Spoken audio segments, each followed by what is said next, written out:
Ms. Cooper. Welcome back to Algebra. Up until this point, we've been working on some exponential functions and exponential growth. Let me give you this really quick rundown of this review of exponential growth. You learned an exponential growth equation that looks like this. Y equals A times 1 plus R to the power of t. And remember, A is the original amount, R is the rate expressed as a decimal, that's usually a percent, and t is the amount of time. So today we're going to talk about compound interest. Compound interest is a way for money to grow, right? And so we all want our money to grow just by sitting there. That sounds awesome, right? So we're going to learn how banks actually do this, and then when we cut back together, we will have a chance to actually work through that sort of idea together the same way, or a similar way at least, that bankers and lenders and borrowers do in real life. So that'll be an interesting lesson for us to get together and do. But by the end of this lesson, you should be able to recognize the formula for compound interest. I want you to be able to identify the parts of the compound interest formula, and I want you to be able to calculate compound interest given the information that you need. All right, so to do all this stuff, let's start with the formula for compound interest.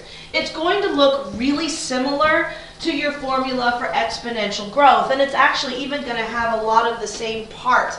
But let's go through it and let's look at it. It actually looks like this. Y equals P times 1 plus R over N to the power of N T. Now you'll see some books will call it A, I call it Y because the other one called it Y, but we can use A as well. Alright, so we can actually do that if we want to, and we can use A to show the amount, but some books do use Y, and I think they're really pretty interchangeable. Alright, so let's use A. Alright, A is the final amount, right? This is the amount that we're looking for. And so this is what your money will be after all of the compounding has happened. All right? Now, P is the principal. Okay? P is what you start out with. And it is some amount of money that you're going to start out with that you put in the bank in the first place. R is your interest. Okay? R is your interest rate. Again, remember it is expressed as a percentage. It's a percent expressed as a decimal. Now, there is an important thing to think of here, which is that this rate, this R, is the annual interest rate, meaning it is the rate that you are offered for a year's time. Okay, so it's a rate, a percent expressed as a decimal, and it is a rate that is given to you for a year's worth of time, all right? And we call that an annual interest rate. So that is the rate given for a year's worth of time. And then you also have N. N is the number of times that something is compounded in a year, okay? The number of times that something is compounded in a year. So for example, if it's compounded quarterly, remember quarter is a fourth, then it's compounded 4 times per year. And I'm going to call that the number of compilations, right? I like that word because it tells me how many times it happens, right, with one word. So number of compilations in a year, all right?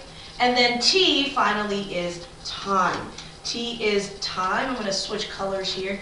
T is time in years, okay? T is time in years. So here are all of your pieces that you need to be able to calculate compound interest, right? You should be able to calculate compound interest if you're given enough information. So let's say that the day you were born, Grandma gave you $10,000, right? And I know that that seems like a lot of money, and it is, right? But even better, if the day you were born, you took that money, well, not you, but your parents took that money and stuck it in an account for it to grow. And so let's say that they did that, right? So the day that you were born, you were given $10,000.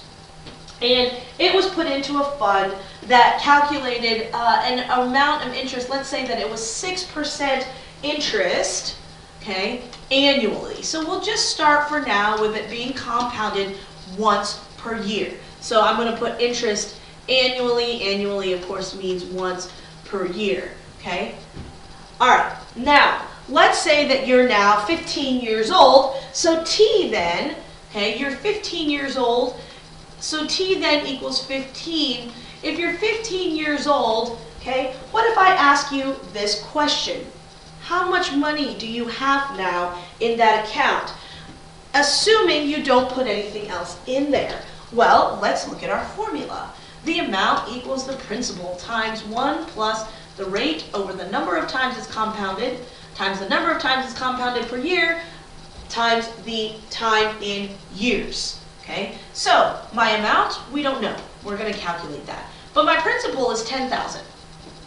And my rate is 1 plus, the rate is 0.06. Remember, it's only being compounded once this time around, right? And so it is compounded once, and we're going to multiply it times the number of years, which is 15.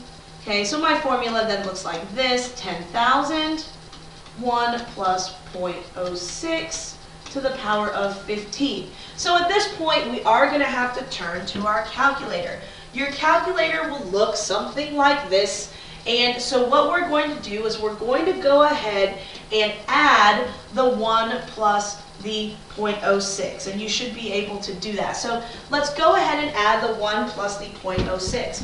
Remember, your order of operations still applies here. Order of operations always applies. So go ahead and take it to the power of 15 before you multiply it by 10,000. So 1 plus 0.06 is 1.06. And you're going to take it to the power of 15. Depending on your calculator, you may have an x to the power of y, which is what I have here. Okay? You may also have a y to the power of x. Or you may have a little pointy thing that looks like the top of an arrow with the bottom cut off of it. That is also a key that means power, right? And you can actually see that right here where it shows up power next to that 1.06 in the calculator screen. It actually shows up as a power, so some of you guys might have that key as well. So I'm going to take 1.06 to the power of 15. So I've done the exponential part, okay? I'm actually not going to write this down yet, right? Because I want you to look at this number. This is a really, really big number, right? It is a big number in the terms that it has so many decimal places. So what on earth do I do with that? Well, your calculator knows that you can save it in there. And so I'm actually going to just take this and go ahead and multiply it by 10,000.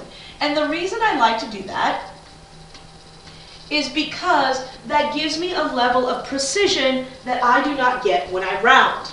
Okay, and if I'm talking about money, the more cents that I get, the better off I am. So I want to do this without rounding if possible. So now I have an answer, right? $23,965.58. $23,965.58. So this is how much money you have after 15 years. But this is money that's only been compounded once every year. What happens if I compound it more often than that? Let's say that we actually put it into an account, and instead of compounding it annually, it does something called compounding quarterly, which means that it compounds once every 3 months or 4 times a year, once a quarter. So let's say I'm given the same $10,000, and I'm given it a 6% interest rate annually, but it's compounded, okay, it's compounded quarterly. And remember, a quarter is a fourth, so we're going to use that. We're going to use the n as a 4. So now, let's look at this again. Right now, a is some value that we're trying to find. P, let me remind you of that formula again. Okay, P is 10,000, right? That was our original amount. My rate, as expressed as a percent, and then expressed as a decimal, is 0.06. The number of times is different now, right? It's not 1 any longer. It is 4.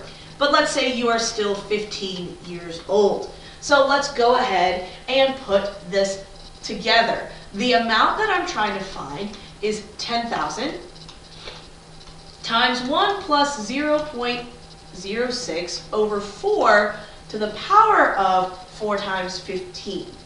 Okay? So I'm going to clean this up a little bit for you. 10,000 times 1 plus 0.06 over 4, and I'm going to go ahead and make the 4 times 15 equal 60. All right? Now, I've got to find a way to do this. Again, remember your calculator knows order of operations. So make sure you're using order of operations when you do this. Okay? So, I'm going to leave the 10,000 alone because I've got all kinds of things going on in the parentheses, which comes first, before the exponent, and I'm going to calculate this. So let me clear out what we've done from the last problem that we did, right? So let's clear everything there, okay? And I'm going to take, let me move this down a little bit so you can still see the problem over here. I'm going to take 0.06 and divide it by 4, and I'm doing that right, of course, remember, order of operations, dividing before I add. So 0.06 divided by 4 gives me 0.015. I'm going to add that to 1, right, because we're still inside the parentheses here. I'm going to take that, remember my power key over here, to the power of 60. Okay? And that gives me, again, a big, giant number.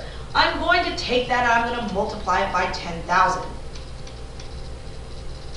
Which gives me a number, 24,432, and I'm going to round that up. It's 19.7, so we'll round it up to 20, right? So I've, over here, right, this became 1.015 to the power of 60, and it ended up equaling, let me remind myself, 24,432. And remember, it was 0.197, that rounds up to 20 and 20 cents. So I want you to look at something really quickly. This is the amount if it's compounded 4 times a year.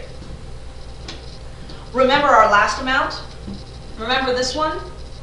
This is how much it was when you compounded once a year. So obviously, what happens? The more times that you compound it, the more money you end up with, right?